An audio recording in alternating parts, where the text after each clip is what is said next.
오늘도 서현살롱을 찾아주셔서 감사합니다. 미국인 남편과 결혼해서 현재 미국에 거주 중인 여성이에요. 미군인 제 남편은 텍사스 시골에 있는 군부대에서 복무 중이에요. 우리나라로 치면 완전 깡촌이죠. 땅도 넓어서 주위가 허허벌판인데다 가장 가까운 마트에 갈래도 차로 40분은 달려야 하는 곳이죠. 하지만 이곳에서 저는 외롭지 않게 잘 지내고 있어요. 남편 동료의 아내들과 친해져서 친구처럼 지내고 있고 시댁도 멀지 않은 거리에 있거든요. 차로 30분 정도 거리니까 땅 넓은 미국에서는 이 정도면 이웃이죠. 시부모님은 한국에서 쭉 살다 타국으로 시집온 저를 딸처럼 아껴주시고 예뻐해주세요. 특히 시댁 식구들 중에는 누구보다 제게 힘이 되어주는 사람이 있는데요. 바로 남편의 여동생인 제 시누이예요. 저와 1살 차이가 나는 시누이와 저에겐 특별한 인연이 있어요. 시누이는 한국인이거든요. 정확히 말하자면 한국계 미국인이에요. 한국에서 입양된 입양아죠. 유창하진 않지만 한국말도 어느 정도 할 줄 알아서 의사소통도 가능해요. 시누이 얘기는 나중에 하고 먼저 제 얘기부터 시작할게요. 앞에서 말했다시피 저는 결혼 후 미국으로 오게 되었어요. 그 전에는 미국과 전혀 상관없는 인생을 살았죠. 저는 평범한 가정에서 외동딸로 태어났는데요. 형제 자매가 없어서 어린 시절에 늘 외로웠어요. 성격도 소심한 편이었고요. 그래서 놀이터에 가도 다른 아이들과 어울리지 못하고 구석에서 혼자 놀았죠. 선뜻 다가갈 용기가 없었거든요. 그러니까 제가 6살 때였어요. 그날도 전 혼자 놀이터에서 모래놀이를 하고 있었죠. 그런데 어떤 남자애들이 와서 제 모래놀이 삽과 그릇들을 뺏어가지 뭐예요. 저는 당황해서 어쩌지도 못하고 돌려달라고 조그맣게 말했어요. 그 애들은 그런 절 놀리기만 했죠. 당황한 저는 울먹이기 시작했어요. 그때 뒤에서 누군가 소리쳤죠. 야, 어디 남의 걸 뺏어가? 니들이 도둑이야? 경찰에 신고한다. 누군가 하고 돌아봤더니 저희 동네에 사는 언니더라고요. 절 괴롭힌 아이들을 향해 휴대폰을 들고 소리치고 있었죠. 아이들은 그 모습에 겁을 먹었는지 제 장난감을 던지고는 도망쳤어요. 언니는 제게 다가왔어요. 신경 쓰지 마. 근데 괜찮니? 왜 혼자 놀고 있었어? 언니는 다정하게 물었어요. 그제서야 안심이 된 저는 나도 모르게 앙 하고 울어버리고 말았죠. 언니는 그런 저를 안아주며 달래줬어요. 나는 김지희야. 넌? 정수진. 그날 이후 우린 친해졌어요. 집도 가까웠고 부모님이 맞벌이 하시는 탓에 유치원이 끝나면 늘 집에 혼자 있어야 했던 제게 언니는 선물 같은 사람이었으니까요. 당시 7살이었던 언니는 유치원에 다니지 않았어요. 언니 동생도요. 형편이 넉넉지 못해서 그랬나 봐요.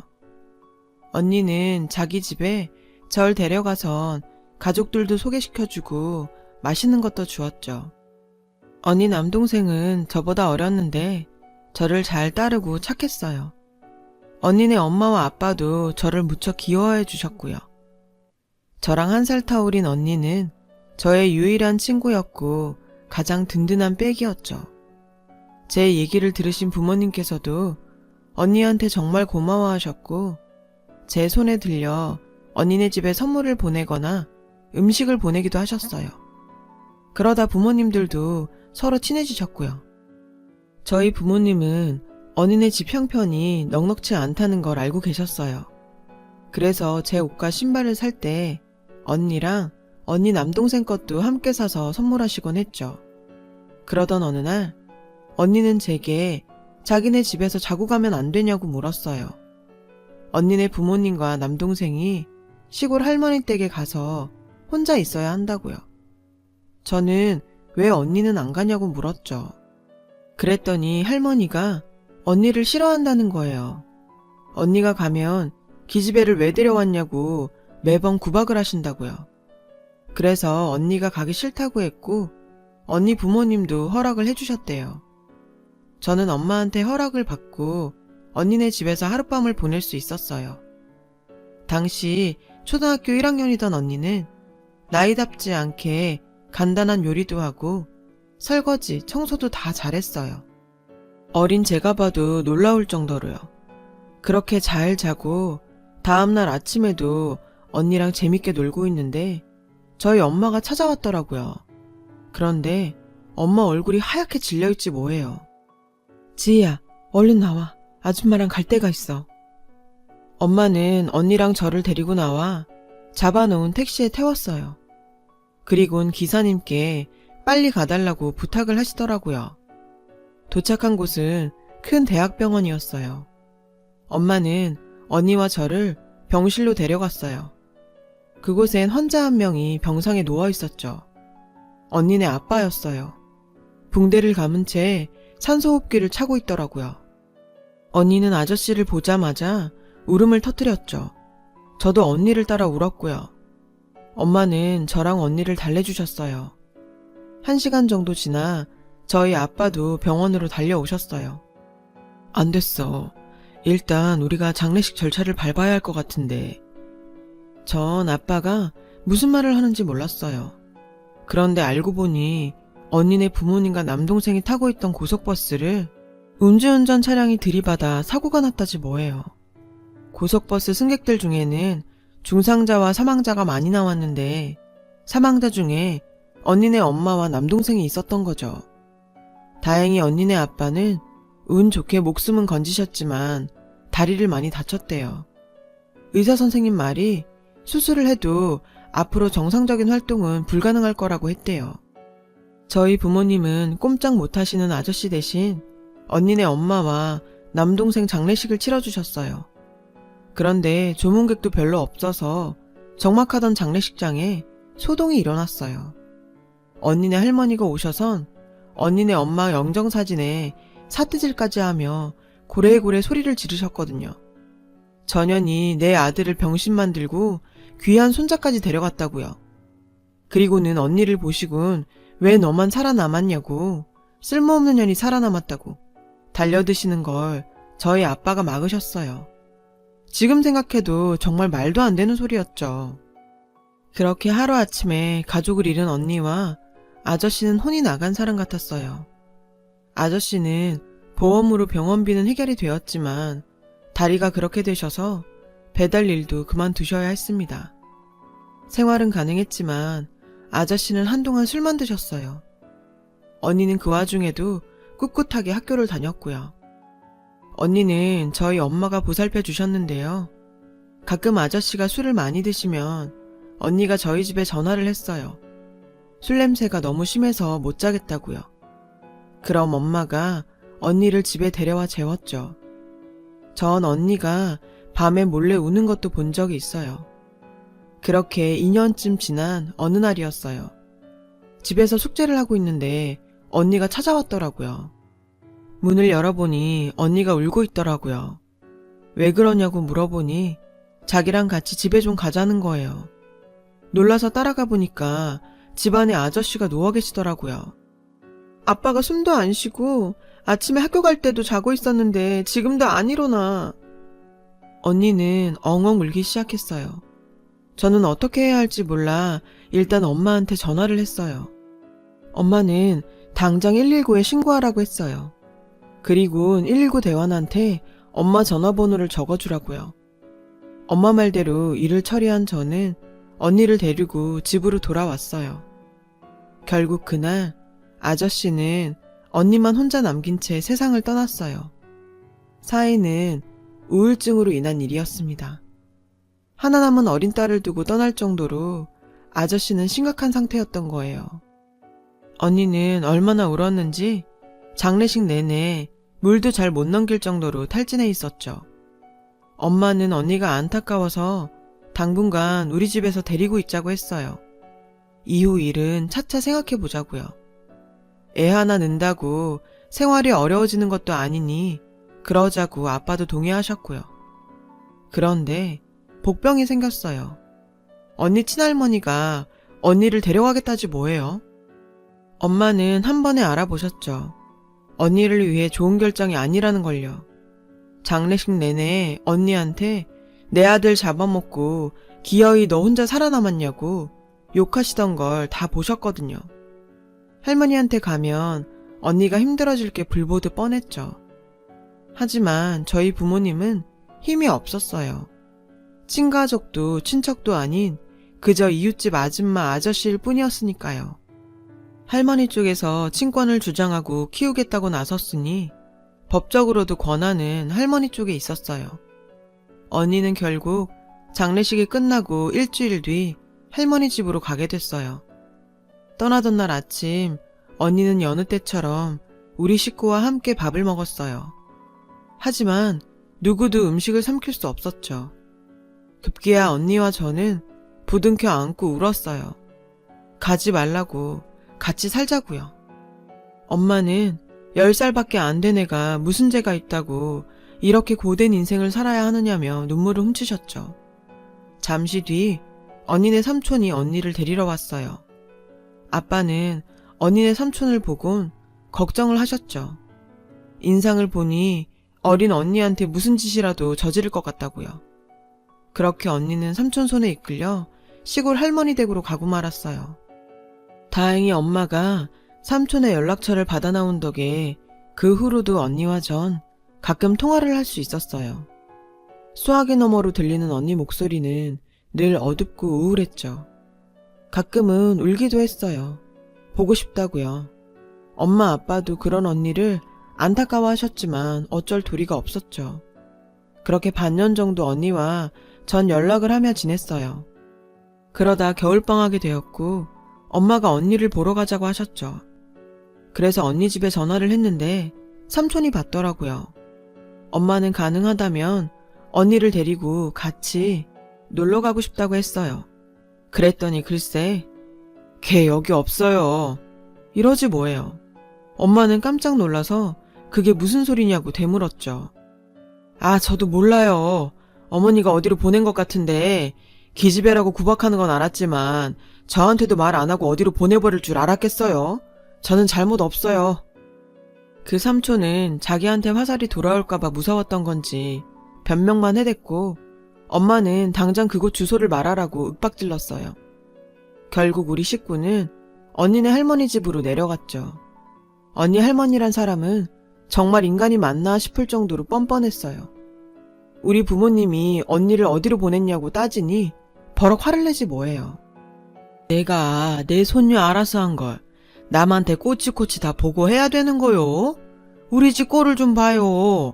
댁들은 먹고 싶은 거 다 먹고 배 기름칠 하는 사람들일지 몰라도 우리 집은 입 하나라도 더 줄여야 돼. 걔한테도 더 좋은 데로 보낸 거요. 내 아들의 장손까지 죽인 년한텐 겉도 과분하지. 암 그렇고 말고. 엄마는 화가 나서 그게 왜 지희 잘못이냐고 그 어린애가 무슨 잘못이 있어서 그렇게 구박하냐고 따졌어요. 그리고는 언니를 어디로 보냈는지 당장 말하라고 소리쳤죠. 엄마가 계속 추궁하자 할머니는 갑자기 집 안으로 들어가더니 소금을 한 바가지 퍼다가 우리 가족을 향해 뿌리더군요. 아빠가 재빨리 절 감싸서 저는 맞지 않았지만 정말 무서웠어요. 할머니는 당장 떠나지 않으면 경찰을 부르겠다고 으름장을 놓았죠. 수진이도 있는데 그만하자. 다른 방법을 찾아보자고. 아빠는 엄마를 말렸어요. 결국 우리 가족은 언니의 행방을 알지도 못한 채 그렇게 집으로 돌아와야 했어요. 엄마와 저는 그 후로도 언니네 집에 연락해서 언니를 찾으려고 노력했지만 돌아오는 건 욕설과 폭언뿐이었죠. 그때마다 전 언니가 불쌍해 울먹였고 그런 절 엄마는 따뜻하게 달래주었어요. 수진아, 열심히 살다 보면 꼭 다시 만날 수 있을 거야. 그러니 너무 마음 아파하지 마. 그 후로도 전 언니에 대한 기억을 떨치기 힘들었어요. 꿈에 언니가 나오기라도 하면 더 그랬죠. 다만 시간이 흘러감에 따라 조금씩 언니를 떠올리는 날이 줄어들긴 했어요. 시간이 흘러 저는 대학에 진학했고 평범한 대학 생활을 보내고 졸업학기를 맞았죠. 취업전쟁에 끼어들어 치열한 경쟁을 벌인 저는 다행히 전공을 살려 외국계 기업에 입사할 수 있었어요. 직업상 외국인들을 많이 만났고 해외 출장도 많이 다녔어요. 그러다 지금의 남편을 만나게 되었죠. 입사한 초기 저희 회사에 선한 인상의 외국인 사원이 있었는데요. 바로 제 사수였죠. 파란 눈동자가 예쁜 사람이었어요. 늘 웃으며 친절하게 업무 지도를 해주셨죠. 하지만 제가 입사하고 1년 반쯤 지나 미국 지사로 돌아가 버렸어요. 사수가 미국으로 돌아가고 9개월쯤 뒤 전 미국으로 출장을 가게 되었고 어떻게 알았는지 사수가 연락을 했더라고요. 만나자고요. 약속 장소에 나가보니 사수가 데려온 친구도 있었어요. 그 사람은 군인이었죠. 처음엔 좀 우락부락한 인상이라 무서웠는데 얘기를 하다 보니 정말 재밌고 심성도 고운 사람 같았어요. 우린 서로 연락처를 주고받았고 한국에 와서도 이메일과 영상통화로 계속 연락을 이어갔어요. 그렇게 장거리 연애 끝에 우린 결혼을 약속했죠. 이 남자가 바로 지금의 제 남편이에요. 우리는 장거리 커플이라 연애 중 실제로 만난 건 1년에 5번 정도였어요. 주로 제가 미국으로 출장을 가거나 남편이 휴가 때 한국으로 왔죠. 몸은 멀리 떨어져 있었지만 마음은 늘 함께였어요. 남편은 한국에 와서 저희 부모님께도 인사드렸어요. 결혼 승낙을 받으려고요.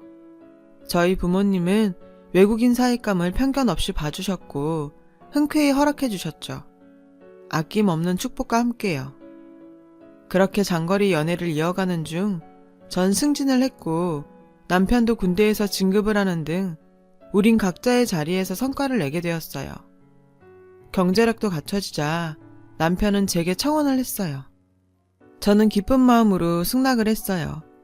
남편이 워낙 믿음직한 사람이기도 했고 솔직히 장거리 연애에 지쳐 있었거든요. 양가 부모님도 허락해 주셔서 저희는 본격적으로 결혼 준비를 하게 되었죠. 남편의 직업상 결혼 후 미국에서 거주해야 했어요.